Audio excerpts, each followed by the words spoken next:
Okay, good afternoon. This is then the last video class connected with the second expedition of James Cook.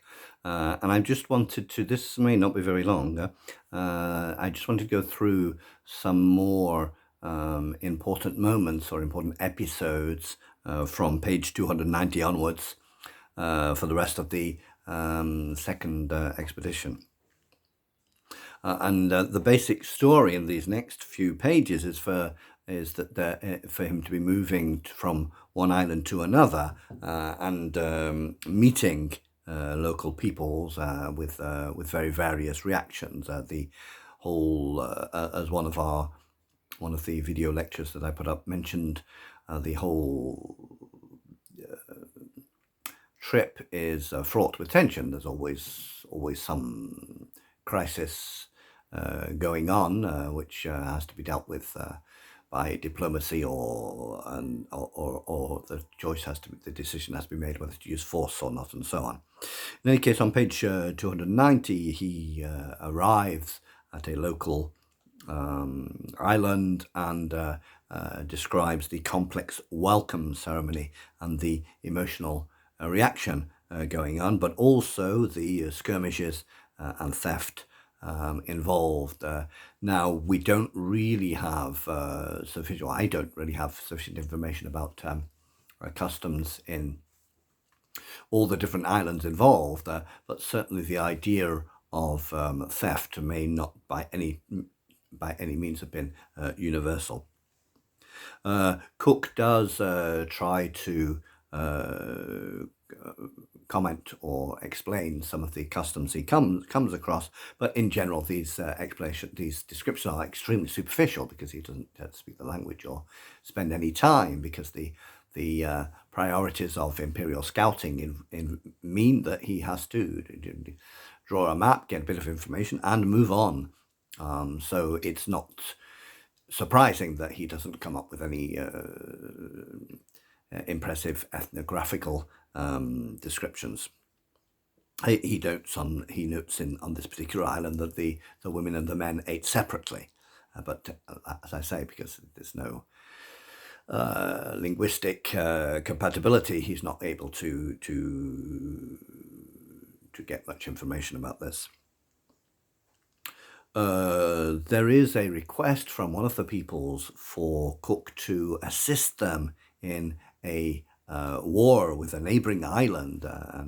As Cook expresses it, Cook says that he is asked to kill the people of the neighboring island. This is perhaps unsurprising, but I think it's important in that it helps underline the complexity of the societies of these islands, and certainly it would be a big mistake to see the native peoples as some sort of homogeneous mass. The great trading in these particular islands, as is mentioned on page 295, is the hogs, which is some sort of pig, which then presumably have travelled the world along with their human owners over the centuries. And he says indeed that they procured 300 hogs between the two ships. Now, apparently they're not huge hogs, but they got their 300 hogs. So this is a good meat that they will be killed as necessary for killing. On page 295, he arrives at an island, and they meet a new people who they never met before.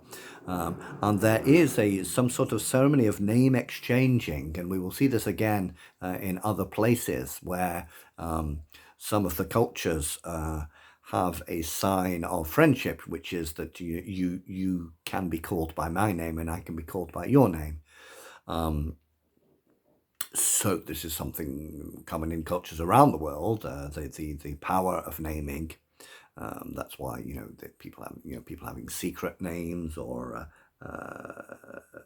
taboo names and so on and so forth, and people receiving extra names when they go through particular ceremonies. Like in Catholic religion, when you go through confirmation, you get an extra name. I got an extra name when I was about 12 in that way. Lot of trade going on for fruit and for fruit for the ships, and nails for the native peoples, then underlining them once again the importance of metal when you don't have it. They watched a more musical theatre that was produced by the peoples. So this is by the local peoples. This is um, obviously something which is has importance in their culture. And Cook is pleased with the treatment that they're getting, and mentions many of the gentlemen and seamen were on shore today, rambling about the country, and met everywhere with civil treatment. So we can see that the encounters with local peoples can be extremely violent, rather tense, or generally uneventful. They were invited to eat with the native people's pig, and he was extremely pleased with this particular pig. All the parts were equally well done.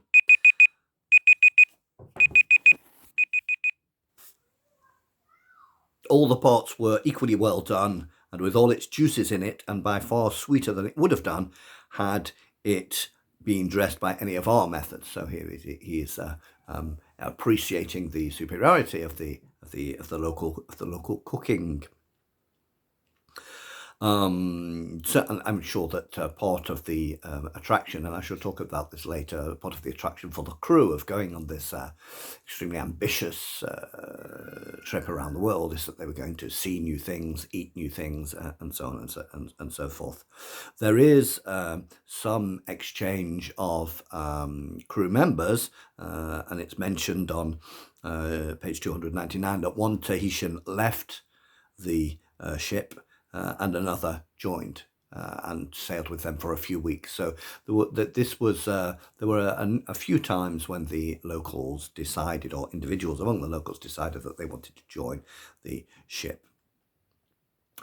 The next set of islands they arrive at is what we now know as Tonga, and which Cook had named the Friendly Islands.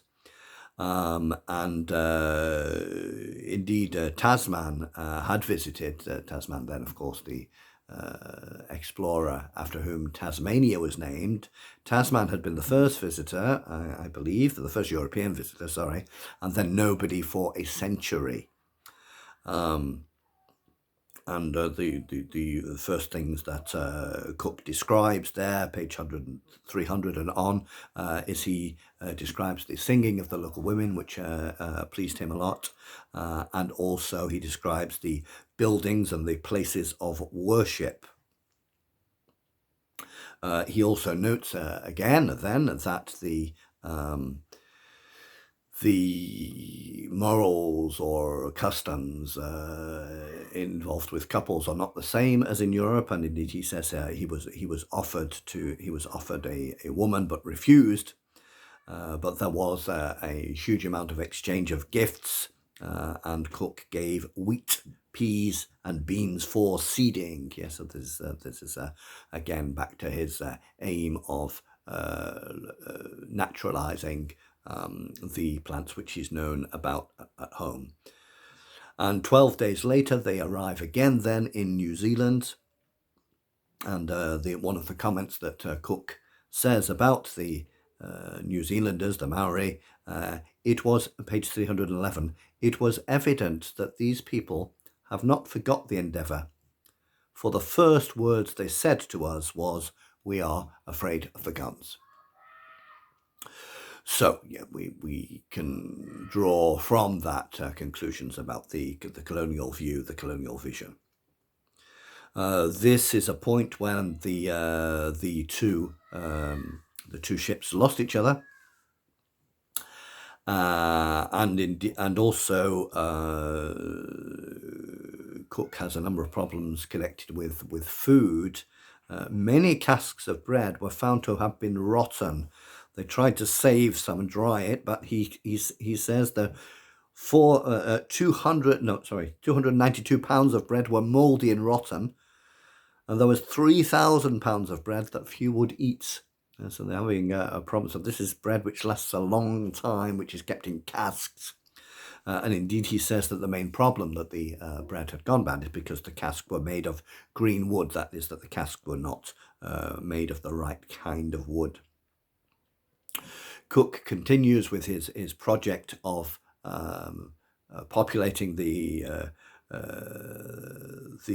New Zealand with the animals which he is familiar with from a home. He leaves 2 hens and 3 cocks in the woods, hoping that they will naturally multiply. Now, I must admit that I have insufficient knowledge of animal husbandry to know if this is likely or not.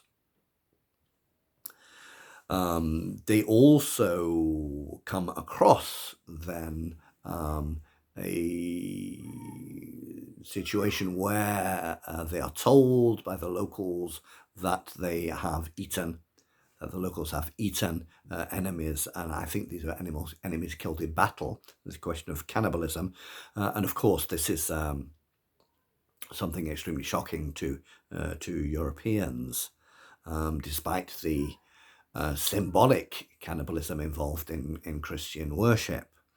The cook wanted to be clear that this had always been a rumor that the peoples of the Pacific did eat human flesh, and he wanted to see it done, and so he got a piece of the meat in question and watched and asked them to eat it in front of him. And so then he came up with the conclusion, page 320, that the New Zealanders are cannibals can no longer be doubted. Although Cook does not necessarily think the worst of them for that, he is fairly liberal in the sense that he's prepared to admit that local customs can be radically different without that necessarily meaning that these people were evil. Off they go again. The captain is keeping to himself where he wants to go next. It's very much an authoritarian situation. And he was hoping to find Easter Island. You need to check out the map to remind yourself where Easter Island is, because it's probably not where you think it is. But they did get to Easter Island, which they recognized by the great statues.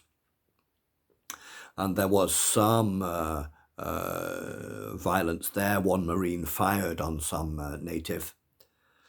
They were a little surprised at Easter Island in that the inhabitants, as Cook says, set but little value on iron, yet they knew the use of it. So for some reason which he doesn't understand, this people, unlike others, were not really interested in trading for iron. And again, this is ethnographic information, which is extremely superficial because it's gleaned very quickly. And on page 339, they arrive at the Marquis Islands. Now, the Marquis Islands were settled relatively recently. They were settled in the 11th century from West Polynesia. And before the arrival of the Europeans, there was trade between the islands. Cook was not the first European to arrive. The first Europeans to reach the Marquesas Islands may well have been the Spanish crew in 1526, headed by Jofre de Loaiza. And 70 years later, the Spanish explorer Alvaro de Mendaña reached the Marquesas Islands, and indeed that's the origin of the name that he gave them, the name of his patron, who was at the time Viceroy of Peru. Peru being part of the Spanish Empire at this time. There were the Marquesas Islands, a whole series of them, and they were named then by Mendoña, Magdalena, Dominica, San Pedro, Santa Cristina, although all of those names are not used today. Magdalena is Fatohiva, Santa Cristina is Tawata, just to give you an example. And so there we can see that the colonial situation where the islands received, in this case, Spanish names, could later be changed. And perhaps I mentioned to you already that the Cook Islands, which are somewhere completely different, of course, are today in the process of deciding not to be called the Cook Islands anymore. There is accounts of some rather severe skirmishes. One of the locals on page 340 stole a stanchion. A stanchion is basically an iron pole used on the ship, and he was killed by the crew of Cook's ship. The trade continued nevertheless for fruit, pigs, nails, and ornaments, and Cook was very insistent that he wanted to give a present to the son of the man he had killed. So we're seeing here some of the values and ethics which are being put forward. Off they were headed then for Tahiti, but they stopped on the way at another island, Tarawa, and the reason, says Cook, the reason for stopping at that precise place was to give Mr. Wells an opportunity to know the error of the watch from the known longitude of this place. That is to say, they knew what the longitude was, and now they had the watch, so they wanted to measure it again and check what the situation was.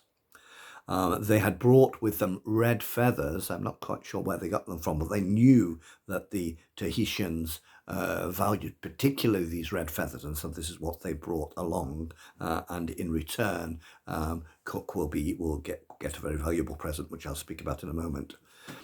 Cook tries to explain what is happening, what is changing in Tahiti. People are now living in spacious houses. He's unclear why this is happening. The ship needs repairing, the casks need repairing, the sails need repairing, the ship needs to be caulked, and the rigging needs to be overhauled. So there's a lot of work to do. They're going to stay for a while.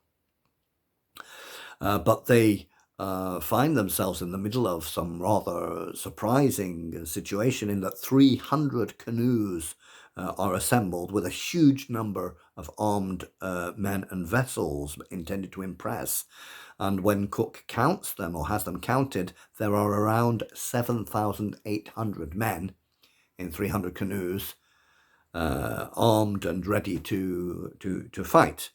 And so they obviously, this is a very frightening situation, but at the same time, Cook and his men are confident that they have the superiority of arms, and they find out that in fact what is happening is something quite different, that there is a revolt by one chief against the established chief, and so that's the reason for the mass armed gathering. There is exchanges of presents in the traditional way to get trade going. And one of the sides in the big conflict asked Cook to fight with them against the other. And Cook here replies, or he writes about this, to this request, I made an evasive answer, which I believe they understood was not favourable to the request. So he is able to avoid getting involved in a local war. Nevertheless, considerable tension one day, presence the next day, tension the following day, presence the next day. It's a very unstable situation. He decides to publicly flog a native 24 lashes for stealing. And he receives a particularly valuable present of a complete mourning dress. Now, if you have had a look at the article which I wrote in Astrolabe, you will see a picture of this. And this is has an important symbolism, because on the first, as it is told, on the first voyage, Cook would very much have liked to have one of these very complex mourning dresses. That is mourning, of course, as in funeral, not mourning as in before the afternoon. But in the first voyage, this wasn't possible. The native people refused to let him have one, and it was only on the second voyage, when he had red feathers to give, which were particularly valued, that he was able to take it away. Now, in the recent exhibition in the British Museum in London, this was very much put forward. This story was put forward to to defend Cook in some way, to underline that, at least in this particular case, Cook had been very respectful of local people and had not insisted on having a mourning dress when they weren't ready to give it, and had only taken it when there had been agreement about what it was worth in red feathers. Now, this is a little bit, as we might say informally, pushing it in the sense that as I say in my article, the British Museum is careful to use this particular object where the provenance and the acquisition appears to accord with some idea of equity, whereas other very valuable objects which they have in the British Museum collection, which were clearly just stolen by Cook and his crew, were not in the exhibition. So there's a whole debate and indeed conflict going on about how to present in museums what Cook did and didn't do. There is a longer conflict around the stealing of a musket. One of the locals steals a musket, and Cook spends a number of pages explaining how this conflict turns out. And the fact that he spends several pages explaining it may be that he's attempting to justify himself and hope that the readers will agree that he has acted as an English gentleman. Remember, we're now in the middle of the second expedition, and the journals which he's writing, he is now quite aware are going to end up, and quite determined indeed, that they're going to end up published. And so he is much less writing for an audience simply of a few explorers and sailors. This is shown in a whole number of ways, which I may already have mentioned, but perhaps not. There is less technical information about weather and so on. And the sentences are longer, and the text is more appropriate for a wider readership.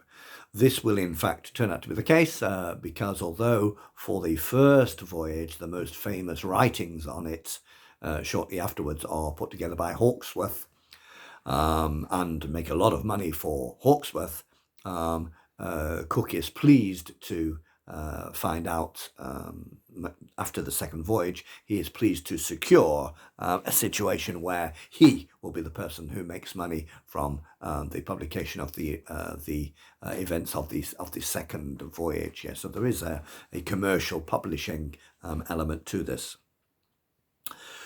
Cook also had to deal at this point with some young men who wanted to return to England with them, with the crew.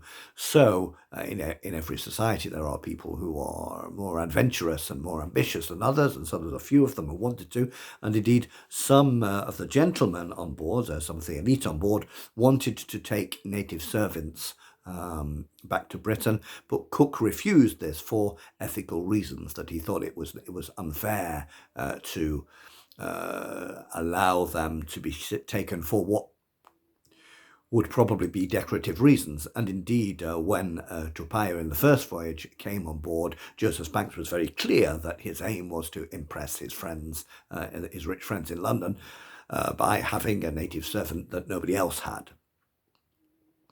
There was also another very significant event here just before they left Tahiti. One sailor wanted to stay in Tahiti, but Cook's men caught him and brought him back. And this is a useful reminder that these are not employees. They are in the Navy. They are not allowed to leave. And so, it is seen as desertion to leave. Now, this particular sailor was perhaps luckier than some were, because he was locked up for a few days and was not punished in any further way. But nevertheless, it's important to remind ourselves that we're in a situation where the hierarchy is extremely strict, as we've seen with the flogging and other such punishments, and those who fall in love with a local woman and want to stay there, especially given that perhaps their lives in England were not that envious. Well, they can't and they're not allowed to. Now, we don't have perhaps all the information that we need on this. It may be that there had been desertions during the one or of the expeditions where the sailors got away and were never found, but I haven't found any example of this. So off they go again. And he, as often, he makes comments about his crew, and here he is rather critical of his crew. Page 360, the careless and impudent manner many of our people have rambled about in the country, from a vain opinion that firearms rendered them invincible, have encouraged some of these people to commit acts of violence. Yeah, so he's saying that the crew are somewhat to blame.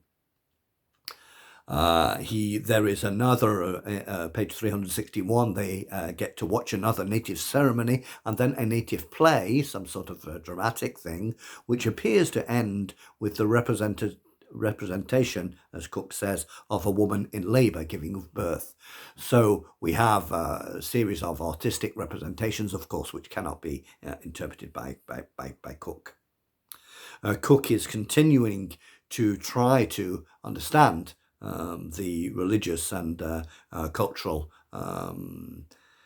customs which he is seeing. And so, for example, he sees what he takes to be idols or wooden gods in somebody's house. He would like to understand, but of course he does not have either the linguistic or the cultural resources. He is asked by the native peoples not to shoot certain birds, not to shoot the herons, and he wonders if these birds are sacred. But again, he doesn't know. But he does mention here with regret that Tupaia is no longer with them. He mentions that Tupaia had been able to explain many customs to them.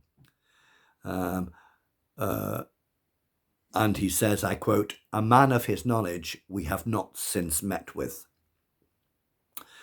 We're now getting to the point where they're going to leave Tahiti, and as is often the case, just on the point of leaving, Cook writes a longer entry in his diary about the customs and the local people. He brings page 360. He brings a large present for Uru, who he believes to be the top man, and he says that his present was suitable to his title, and then he continues, "I say title because I believe he possesses very little more."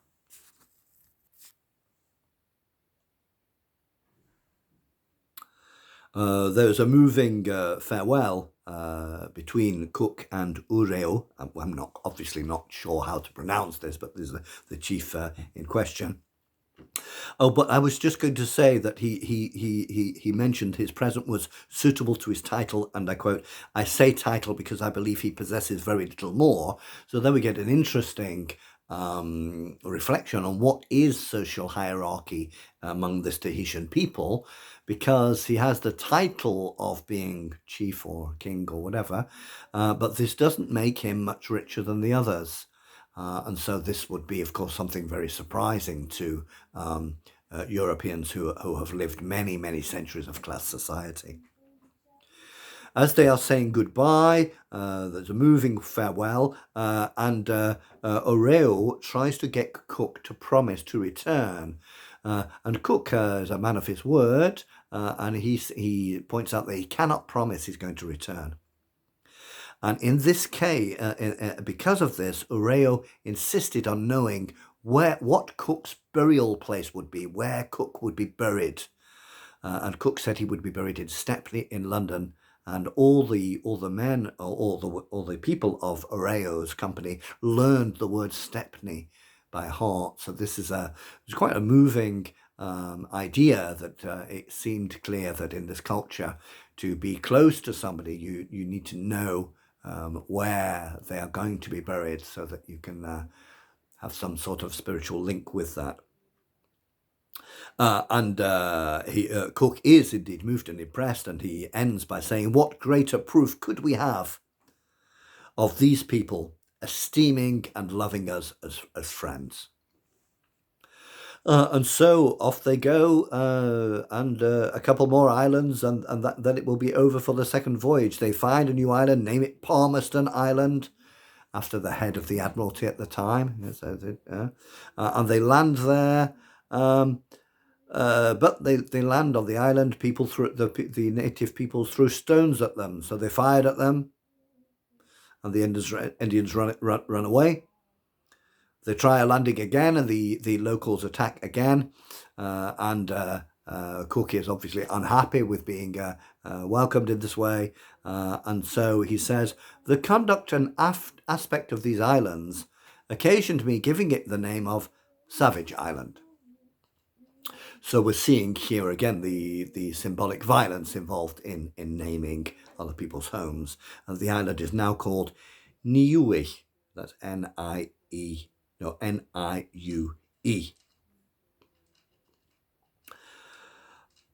Several more islands, and they arrive at the New Hebrides. Bougainville, in fact, had been here first. And Bougainville had named the group of islands the Great Cyclades, les Grandes Cyclades, and Cook renamed them the New Hebrides. So we can see that this meaning is about that naming is about imperialism. This is what is now known as Vanuatu. So if you get back to your maps, you'll be okay there. They collected some native arrows pointed with bone, and the trade was impossible because there was nothing they had which the native peoples wanted, and in particular, they set no sort of value upon nails. Now, these natives were Melanesian and not Polynesian. Their language was quite different, and their skin was much darker. And there's a series of rather distasteful paragraphs here where Cook explains that they're far more ugly than the Polynesians. And here we're no doubt faced with 18th century British attitudes to black Africans who are considered inferior because of racism. More conflicts on page 380, where there is an attempt by native peoples to dismantle the rudder and steal anchor buoys, and the crew fire at them. There is some information about local agriculture, in that they saw, from Mr. Foster, the botanist, saw very fine plantations of plantains, of sugar cane, and of roots. This conflictual situation is the occasion for another of Cook's comments. In what other light can they at first look upon us, but as invaders of their country? Time and some acquaintance with us can only convince them of their mistake. So, which you can